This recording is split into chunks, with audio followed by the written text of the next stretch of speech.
Good morning, everybody. My name is Julian Hoaz, and you're listening to Morning Chat, Good News in Politics. Today is the 22nd of May. We're just entering the third month of lockdown, I believe, thanks to COVID-19. So I hope you're all doing well. This is the show where I help you guys understand what's going on in the world of politics. I answer your questions and I cover the topics that you guys asked me to cover. Today we've got an interesting one where we're covering Frexit, or the French exit from the European Union. But first, the weather is 22 degrees in Amsterdam and Brussels and Paris, 18 degrees in London, 16 degrees in Bucharest, and 22 degrees in Madrid as well. Good news today, things are moving forward, society's opening up again, and it seems like in the opinion of many experts across Europe that things are going well, and one expert in France even said that there's a possibility there may not even be a second wave due to the way the virus is behaving. Of course, we don't know, but we can always hope, and we can hope that things keep continuing to go in a positive way. Now, one person came to me yesterday and asked me quite an interesting question, which I'm sure many people who followed Brexit for over the last couple of years have been wondering. But this person came to me and asked me, what are the current views towards Frexit in France? So, for example, she said that I know that the French typically have a negative view of whatever president is in place, i.e. Macron, but what is the current view of the French towards EU? And she highlighted that she encounters lots of pro-Frexit groups in her area in Bordeaux. Now, again, Frexit is the hypothetical French exit from the European Union, which at one point was far from certain to be unlikely.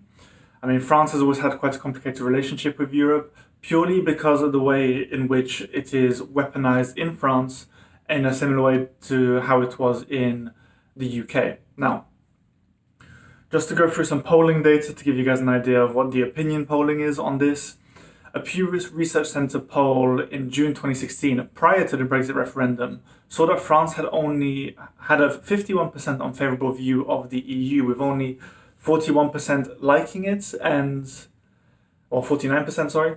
And this was second only to Greece's 71% negative opinion of the EU. Now, Greece went through massive austerity due to the support package that was provided by the EU, and you can understand that it's quite a big shock to have such a powerful member within the EU being as close to Greece as it was. However, this is different to the view of people who actually were asked, do you want to leave the EU, do you want to stay within the EU? Well, only 33% of people wanted to leave and 45% saying otherwise. The second category grew exponentially until 2019, where it moved up to 60% saying that they did not want to leave the EU in 2019 and that they wanted to stay. However, French support for the EU has changed over time. The highest level of support that it's seen was back in 2004, quite early on in the EU's life cycle, where it was polling at 69% popularity. But this slowly but surely dropped in popularity to only 38% of people supporting the EU in 2016, just before the referendum. Of course, this then climbed to 62% in 2018, and then it dropped again to 51% in 2019.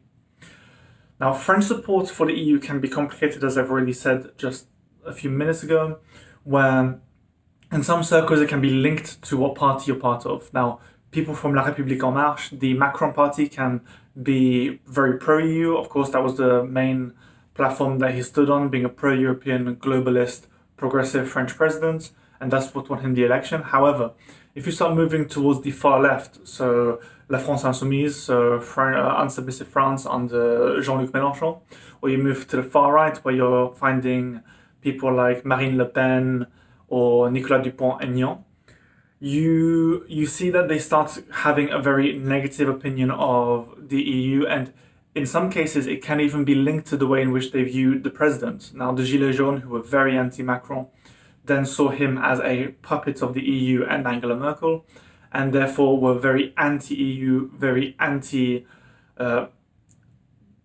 very pro-Frexit, partially due to the way in which they connected it with Macron and saw Macron as a tool of the EU, in a way to excuse the way that he was behaving and explain it in their own terms.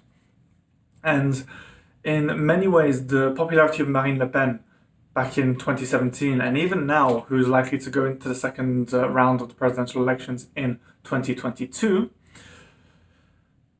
it does have a big impact. I mean, she called herself, she asked a Bloomberg interviewer to call her Madame Frexit in an interview back in 2015 before the referendum. And of course, this kind of usage of the term will improve its popularity, particularly when you're connecting it with an anti-establishment candidate like Marine Le Pen. Now, even Emmanuel Macron, when he was president, had an interview with Andrew Marr where he was being asked a number of topics such as the future of the European Union, international relations, and Brexit itself. And he said himself that if the French people, given a referendum under the same circumstances as the British were, if the same circumstances were in place, France would have voted to leave the EU as well. And this speaks to the way in which that the French, well, all the pro-European citizens across Europe need to keep making the argument for why the European Union is so important to our lives.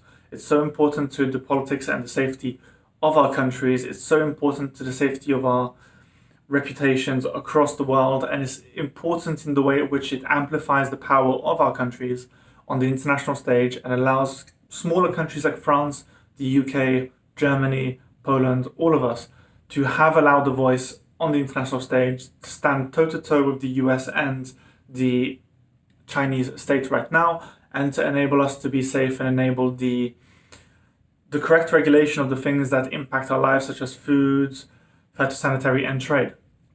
Of course, things seem to be moving in a positive direction, where in a poll by the French Institute for Public Opinion in 2019, 60% of French citizens opposed Frexit. However, of course, this does highlight that there is a significant number of people who need to be convinced of the EU, as I've just said, and we do need to work towards this. We don't know how this is going to impact the next elections in France. We don't know how this is going to impact Macron's re-electability. We don't know how this is going to have an impact on the next elections for the European Parliament in, I believe it is 2014, I think. But regardless, we need to wait and see what happens. Of course, a pro-European president won in France in 2017, partly due to the Republican Pact or the cordon sanitaire that has prevented the Front National from being elected for decades now. And we also have the case that the French president, Emmanuel Macron's party, La République En Marche, had the second highest number of votes in the European parliamentary elections in 2019, only being beaten by the Eurosceptic Front National by, I think it was 4 percentage points, I believe. Regardless, after I'm going to put an image here that's going to show the actual voting share, so that should hopefully clarify things. But many people think that Brexit has made Frexit impossible, due in part to the way in which it's shown how catastrophically unbalanced the power dynamics between a leaving state and the EU is, what the damage to that state leaving would be, and it said to even Marine Le Pen stepping back from that and now talking about reforming the EU.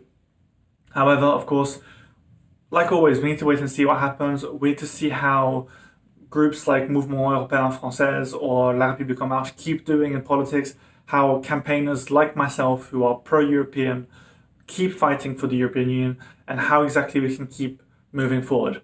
Now, just to finish this off, I'm going to put a few links down below to some pro-European organizations that will hopefully give you guys a way of engaging with your pro-European movements in wherever you are. I know that I've got lots of people from across Europe who are watching these videos and listening to this in podcast form, so it will help you guys to get some information on how you guys can get engaged soon, particularly those in the UK, because as we know, the pro-European movements in the UK aren't necessarily pro-European and are more of a sort of echo chamber, and of course I would like to change that and give you guys a more constructive way to get involved. Now, thank you very much for joining in, guys.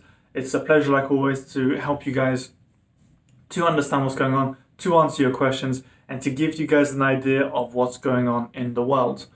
If you guys want to ask me a very specific question, go ahead. If you want to ask me a broader question where you think I could make a larger video where I can really investigate what's going on, please send it in as well. And of course, I appreciate your support. If you can like this video and subscribe to my channel, it would be really helpful in getting it out there, because this is just how YouTube works. And while I'm attracting people primarily through the different YouTube algorithms and search systems, This will always be helpful for me to reach more people, to get more questions from people, and to be able to engage with you guys more. Again, thank you very much for tuning in. I hope you guys have a lovely Friday. I hope you guys have a lovely weekend. I'll be doing a question and answer at some point this weekend, either Saturday or Sunday afternoon. Depends on the timing that's easiest for everybody. I'm thinking maybe 3 p.m. on either Saturday or Sunday. Regardless, follow me on Facebook to get more information on this. Follow me on Twitter to get more information on this. And I hope to hear from you guys soon. Otherwise, if I don't see you this weekend, I will see you on Monday for the next episode of Morning Chat. Guys, have a great weekend. Look after yourselves. Take care.